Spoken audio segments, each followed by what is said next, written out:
dump my powder inside.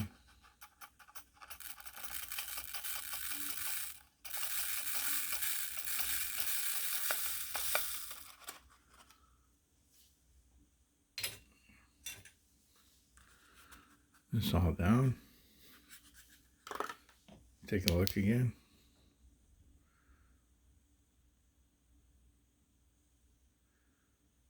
Right there. Just blowing on top.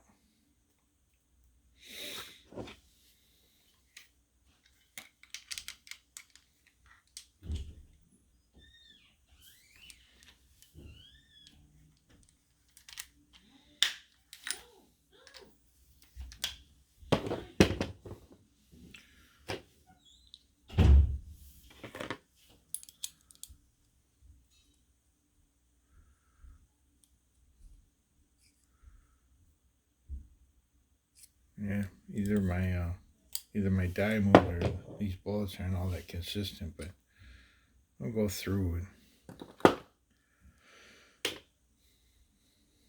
load up these 10 and then decide on the final seating. In the past I've gone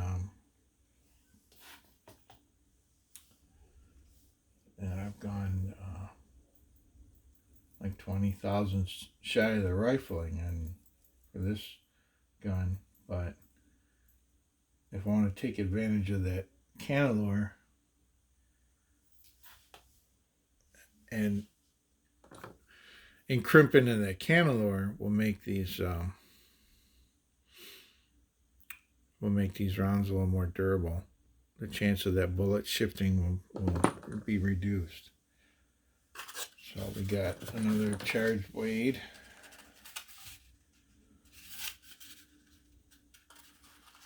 Get this funnel in the case.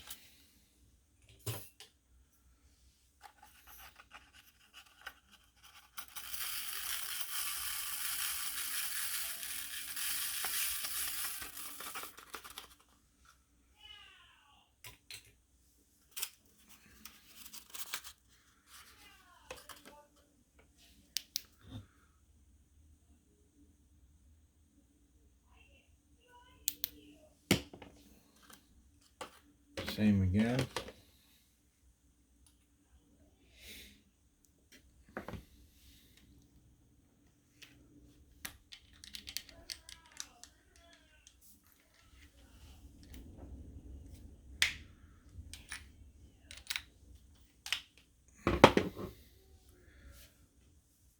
You have to measure them all. I'm measuring all to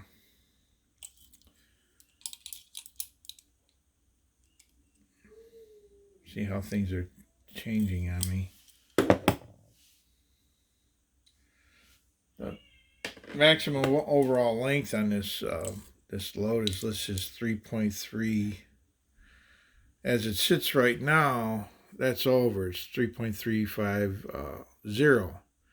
That may or may not be okay depending on how long the magazine is in a particular rifle. So you have to keep that in mind. Some of the manufacturers' magazines are not maybe as long as they should be, and so that's a limiting factor on your loaded ammo is whether they'll fit.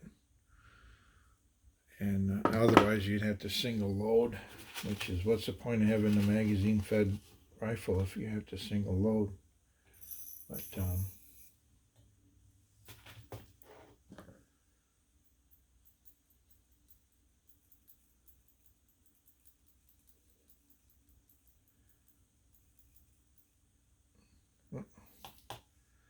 let's see, it goes right, sometimes it goes right past.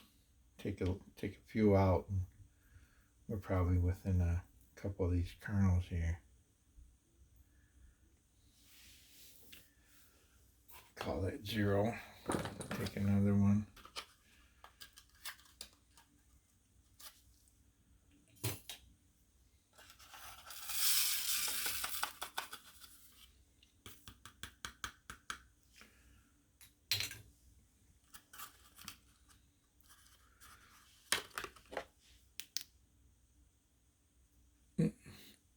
I'm getting in the way of the camera. Let's see. That one again. Put this here.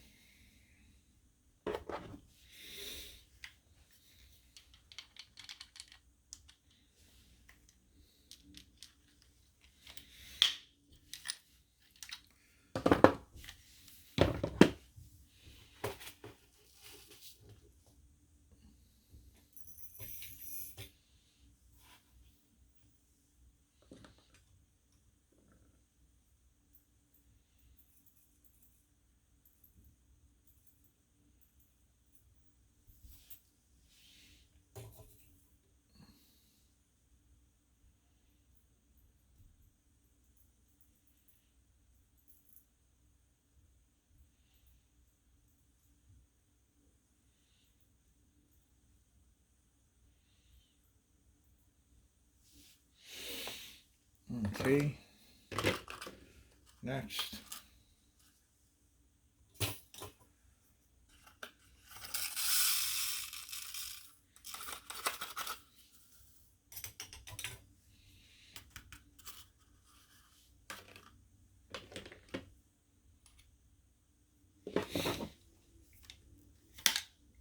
I'm going to show all of them now, the rest of them, as far as the powder depth, because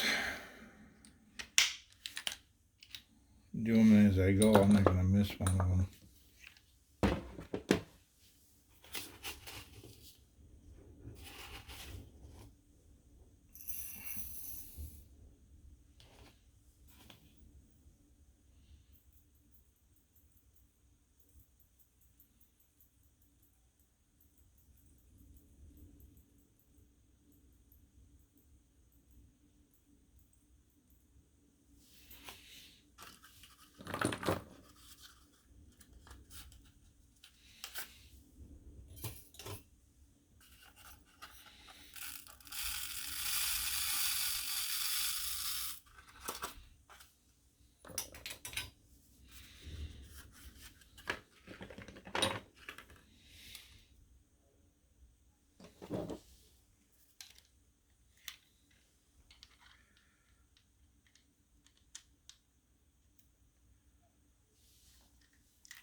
The only thing different between this setup and, like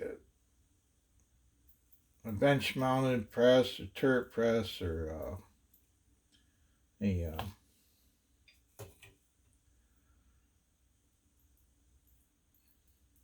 progressive press is speed. As far as attention to detail, I'm more likely to catch any problems with the casing doing it this way. It's a little slower, it's quite a bit slower pace, I should say. So I can see any problems with the casing. They're all weighed, which, less than a tenth of a grain of powder difference, from between any of them.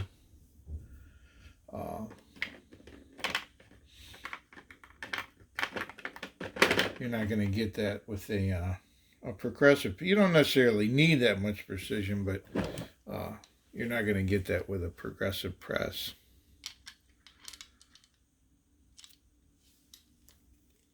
You're going to get volume though. So I'm going to have this one, two more, and after that we'll go seed them the rest of the way, and then we'll crimp them.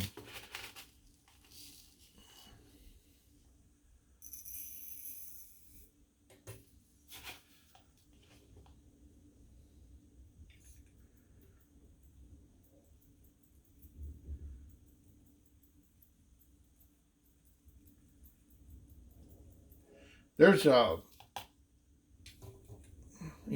trickling this powder in with this scooper, but there's actual powder tricklers that you turn you turn a knob and it has an inside thread, and it feeds it powder out, and you'd set it here on the side, and you'd trickle. You'd throw your main charge into this pan, and then you would trickle in until the scale came up to 0.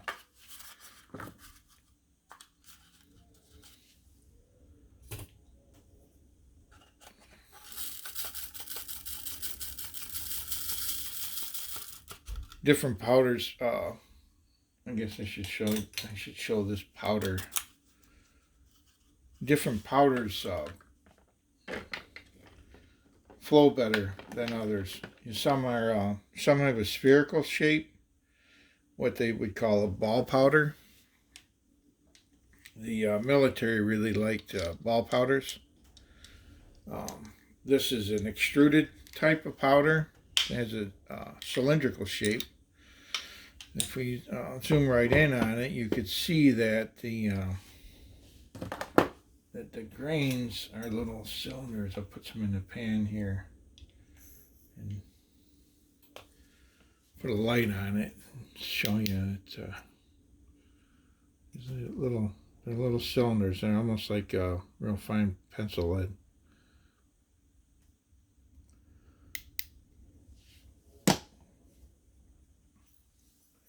These do not meter as what you would say float or flow or meter through a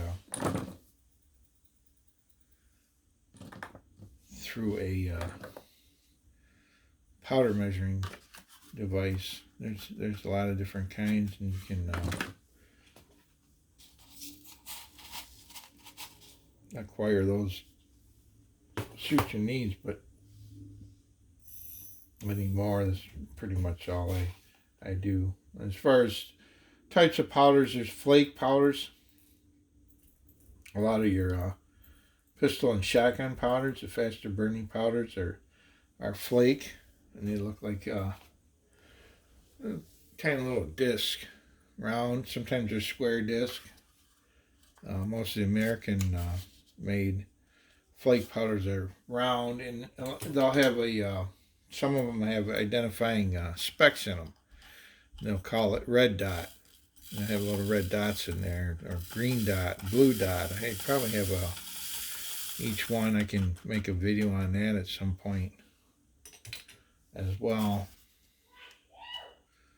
But so this is going to be our look at this one. There it is. This is going to be the last one we have to seat.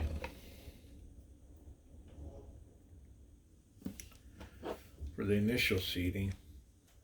Sometimes you can set these up. Some of these guys will set up where you'll seat and you'll crimp all in one shot, just like that. Put it in there, run the ram up into the die, and it's seated, it's crimped, everything's done. This setup with 2 dies is a nicer setup because it crimps rather than pushing down on the edge of this mouth. On a should say on an angle like this to roll it in. This kind of collet crimping die squeezes around just in 4 spots around. I think 4 spots around the circumference of this this case mouth. So now that we have them initially seated, I wanted to. I'm probably going to do, these are 180 grains. If I use these for hunting, these would be for larger game. They could be for elk, maybe black bear, heavier than necessary for deer, but they wouldn't be any more destructive than, say, something like a 165, because a lot of the destructive power in these rifles is from the impact velocity. And anything under 2,900 feet per second, which this will be, doesn't give you that really nasty, what they like? I think they call it a hematoma, where you get all that bloodshot meat. So that being said, I measured these at overall. The length overall was 3.35. If I screw my die down in to get this mouth into this cantilever, I could probably get it at that 3.3 inch and have a better ultimately have a better crimp into the cantilever. So I'm going to run this in here. I'm going to turn this stem in a little bit and see what we get here. That's almost into the let's see if it can focus. That's almost into the cantilever. Get this out of the way. There we go. I'll go a little bit farther. Screw this in a little more.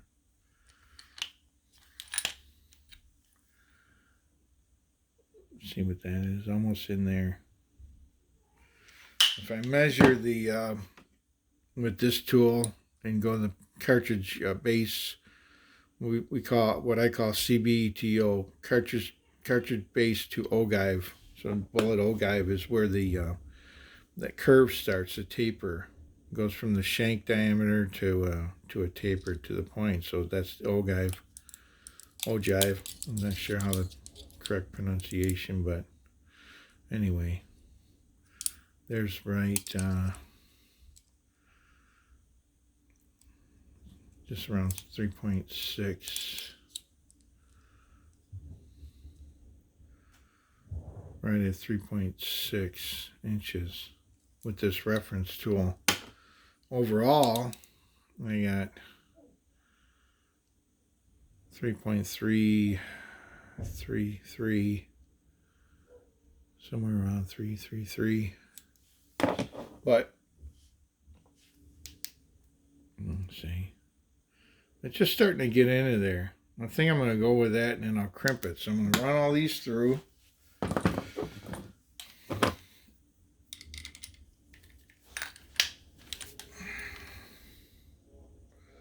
That one's just about there. They should all be, when we're done, they should all be the same. Oh.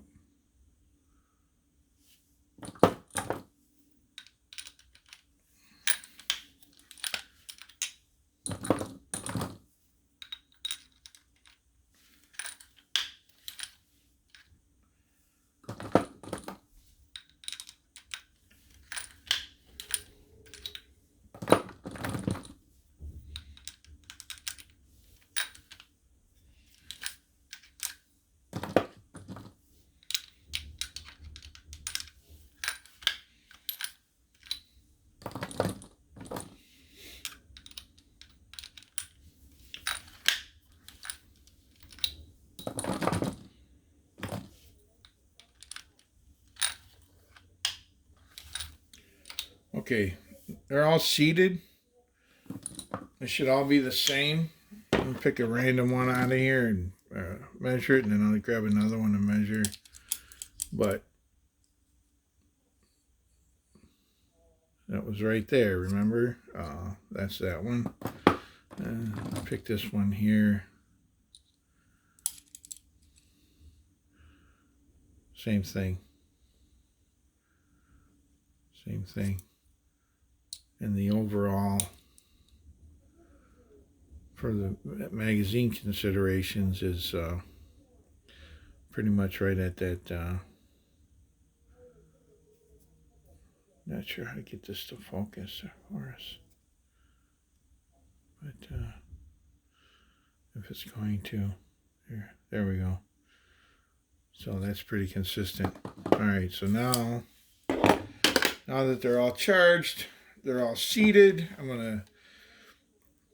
I can maintain this this setting, but as a habit, I should back this off a little bit and set this die aside.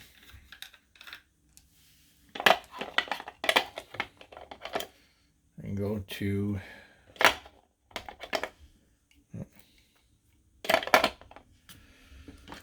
here's the crimp die. So these rounds come up in here in the bottom, and when that mouth gets right right about there. That's a little pass. When that mouth is right about there, that's going to crimp down right here at the mouth and force that in. I don't know if we'll be able to pick that up on the camera, but we'll give it a try. So what we do is,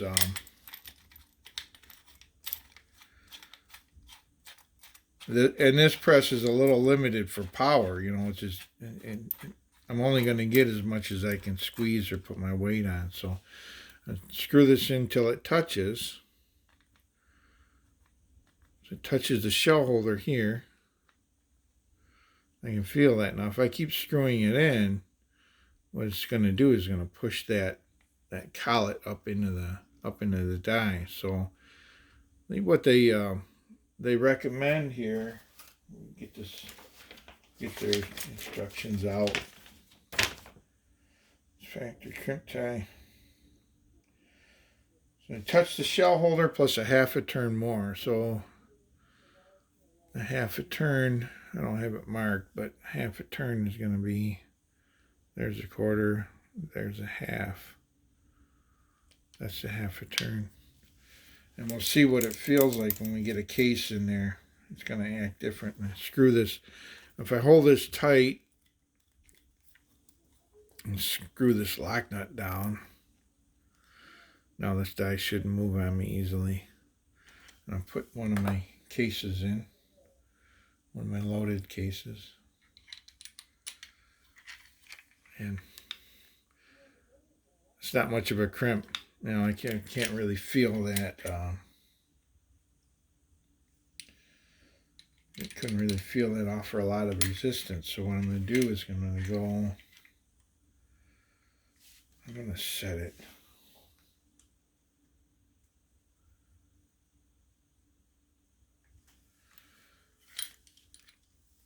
Let's see.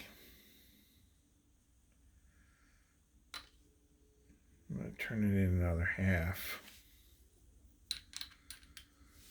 Put a round in here. And then we'll look at it and see if we can see a crimp.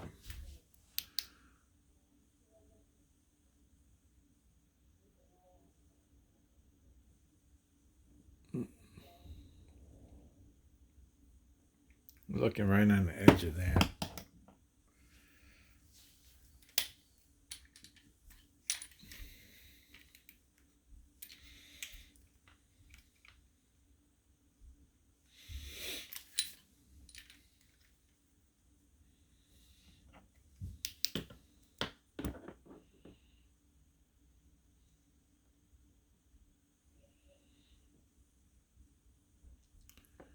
You see a line? See a line's formed just back from the case mouth. I'll try another one. I'm going to get this lock nut set and get two hands on there. All right, so there's one.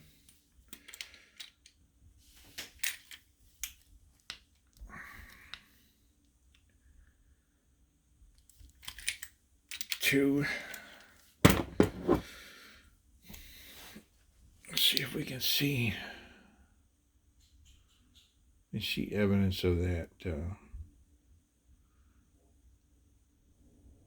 She just said that brighter mark just back, that there's a line. And I need both hands to do this, but there's a line on the brass just back from the mouth. You can see where it's squeezing it in.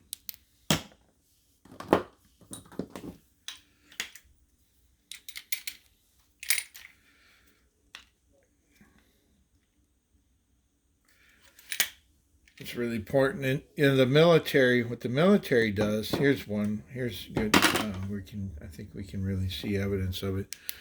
In between those pedals, there's a little gap. If you see that little you see that little spot where you can notice the gap. There's a, let's see. Yeah, this one's definitely got it. It's definitely got a brighter ring. It's real thin. It's about the same distance as it is to that candelor, but towards the, or onto the brass, towards the, down that way, towards the case head. This factory crimp, you don't need a candelor. You can crimp wherever you want to, because it will squeeze in, it will squeeze into the bullet.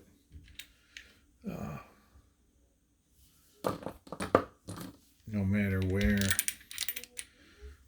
The military will actually even crimp their primers in for machine guns because the vibration and the way the gun handles the ammo. The ammo has to be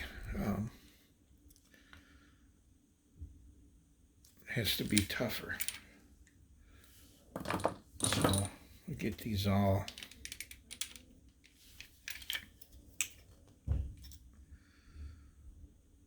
Get these all crimped.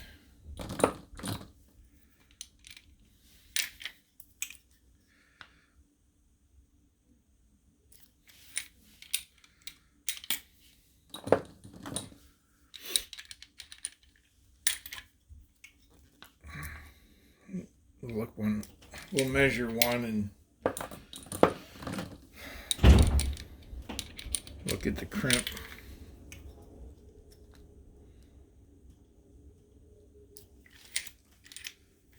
All right. So now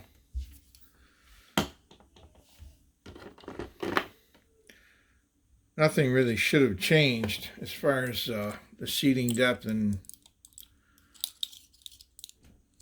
any of that other. Oh, what's going on here?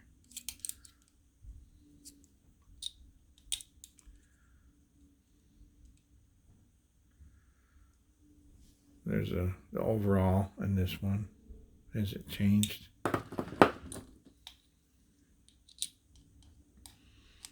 Got my mark here towards the brass. It's about this. It's the same. Okay, so and then if we look closely, get some good light. We look closely at it. We see that. Let me get a here. I got this.